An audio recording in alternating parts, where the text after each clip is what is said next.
one, which is kind of, it's shaped kind of like the island is anyway. So we have 3 on the left side of the island and 3 on the right side of the island. And now we're going to go on to the...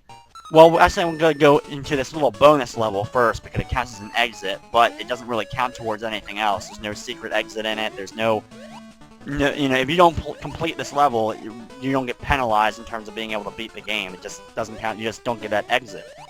And it's one of the scrolling style levels that we've seen in other Mario games and other games in general. And we saw them a lot in Mario 3, as well as several other Mario titles. And the only thing I always, of course, hate about scrolling levels is not the difficulty or anything like that. It's just the fact that I have to wait. I can't just rush through the level real quick. I have to take my time because I can only move as fast as the walls are moving around me.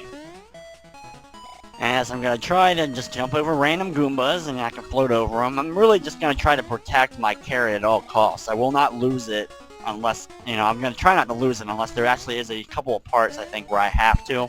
I know there's one secret exit that I have to be the smallest Mario in order to get into the area where the secret exit's located. So I always hate that level just because I hate losing the carrot. But through the path that I'm taking in this run of the game, we won't have that for a very long period of time. As I'm now going to come up this ladder and go into this level, which is the giant hippo statue in front of it. And I'm going to run and jump inside of a bubble, and I'm just going to float to the top of the level here. I'm just going to fly across the level. And this is a really easy level if you get that little hippo with, getting that bubble at the very beginning from the hippo statue. And then when you get to the end of it, somehow by going into this, you kind of I guess would be the thing of Mario floats up in a bubble and somehow goes into space and somehow gets to the next land or the next zone, which is going to be the space zone, which is actually one of the smaller zones, if not the smallest. It's only 2 regular levels and a bonus level. So it's actually a really short level, but that's probably just because of limitations. We actually also get to do battle. The boss of the space zone is actually the final boss of the first Mario Land game. But it kind of looks a little different because the graphics are a little bigger and nicer looking in this one than they were in the first Mario Land. But it's the same guy, as we are now in Space Zone. And this is where the bonus level is the secret exit, so we'll have to do this level twice, unfortunately. So enjoy the great music in this, if you can hear it. And the wonderful no gravity that exists in this level. I love the gravity. I love being able to do it. It's kind of, another element. I mentioned earlier about the slime and the water. You have no gravity as well in this game. So the different gameplay elements is another thing that just adds to how good this game really is. You pretty much can jump. You have ridiculous air you can get with these jumps, and it allows me to get up here. And it's also going to help me hit some blocks in order to get to the secret exit later in the level. So I'm just going to continue my way through this level now, and I'm just going to bounce off the spaceship there. And you can see that little happy Saturn there, that happy planet.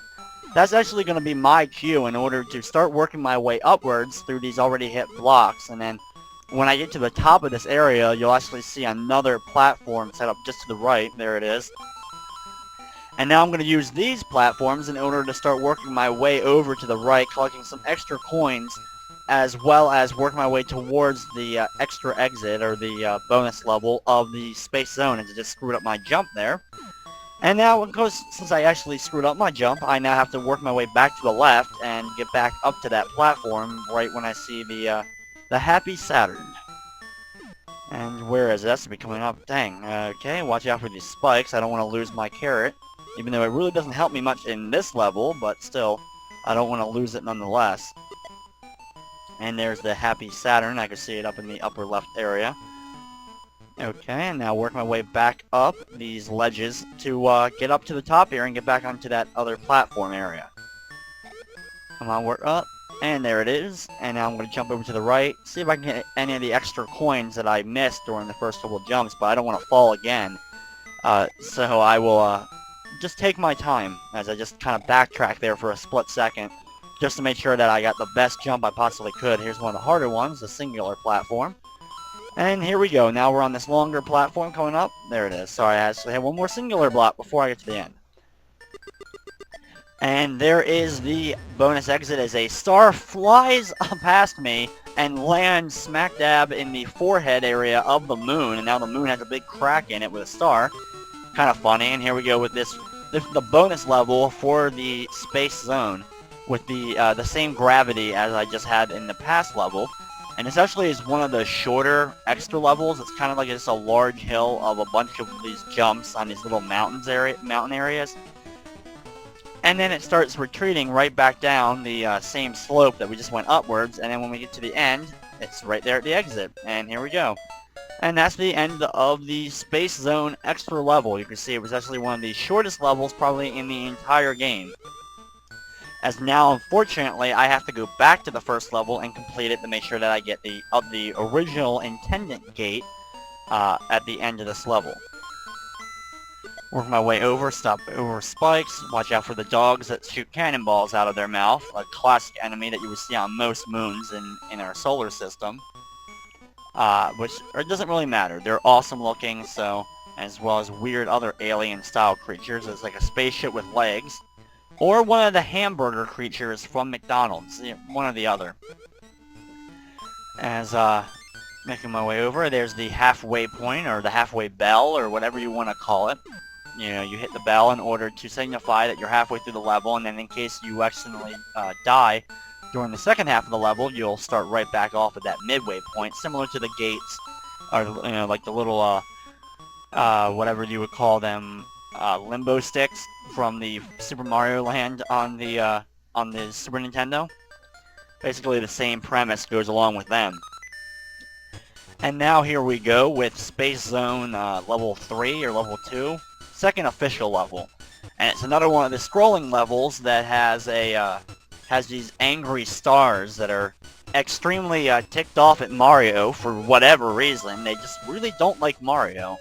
And they show it by wearing frowns on their faces and moving upwards or side to side in a motion in order to hit Mario and just stop him from being able to complete this level. It's just kind of funny to watch the stars' unhappy faces as I slowly move past them, and they know they can do almost nothing to stop me. Most of the stars are just completely stationary and don't even move at all. And then you have the other stars who try to move only in one direction they can possibly move at a time, so kind of funny to watch them. Collect some extra coins, and what's weird about this level in comparison to the first of the Space Zones is the fact that the gravity is completely different. In the first one I had a very large jump, but there was still gravity there. In this level, it just seems like there's no gravity whatsoever. When I hit the jump button, if I hold it in, I will keep flying to the top of the level, and I actually can work the gravity in order to pretty much go up and down as I please in the course of this level, but it's interesting that they decided to go with a completely different gravity physics for this level in comparison to the first level that was a part of the Space Zone. Duck under there and just to avoid them. I could have gone through that whole area right there with the moving stars and got a lot of extra coins, but the risk of getting hit outweighs the coins that I would have been able to capture during the course of that. And since the coins really aren't that useful overall in the game because I don't get the extra life for getting 100 of them, it's better just not to deal with them. As I just grab a star there and I got one. Unfortunately, there really isn't too many enemies for me to hit, it seems like, so I probably won't gain an extra life or anything, but it allows me to bypass some of the harder jumps in this level in order to get my way to the exit a little bit quicker, I guess, even though the screen would scroll probably at the same speed, or it would scroll at the same speed. And here we go with the boss of Space Zone, which is actually the same boss from the end of Super Mario Land 1. And you can see he fires a couple shots at us, and then he's going to float over, and I'm going to jump on his head and use my floating to keep hitting him several times in order to deal my 3 hits of damage to him. His spaceship just kind of implodes on itself. He falls out of it, and a coin comes out of nowhere, and now will bounce up and put itself in the rightful position as we now have collected 2 of the 6 golden coins in Super Mario Land 2. Hear the nice little song playing in the background as we have now completed that. Now we're actually going to be heading to the third zone as I work my way back down this mountain. The third zone is actually macro zone. Kind of a word you don't hear macro, the opposite obviously of micro. But it just means you're small and the world is large around you, as you can see on just the map of this level. It's actually one of the longer levels. You can see just how small I was. Now this is one of those levels that unfortunately I'm going to have to lose my rabbit ears in order to complete it by getting the extra bonus exit. To get the bonus exit in this one, I need the fire flower, which I just grabbed there. And I'm gonna have to hold on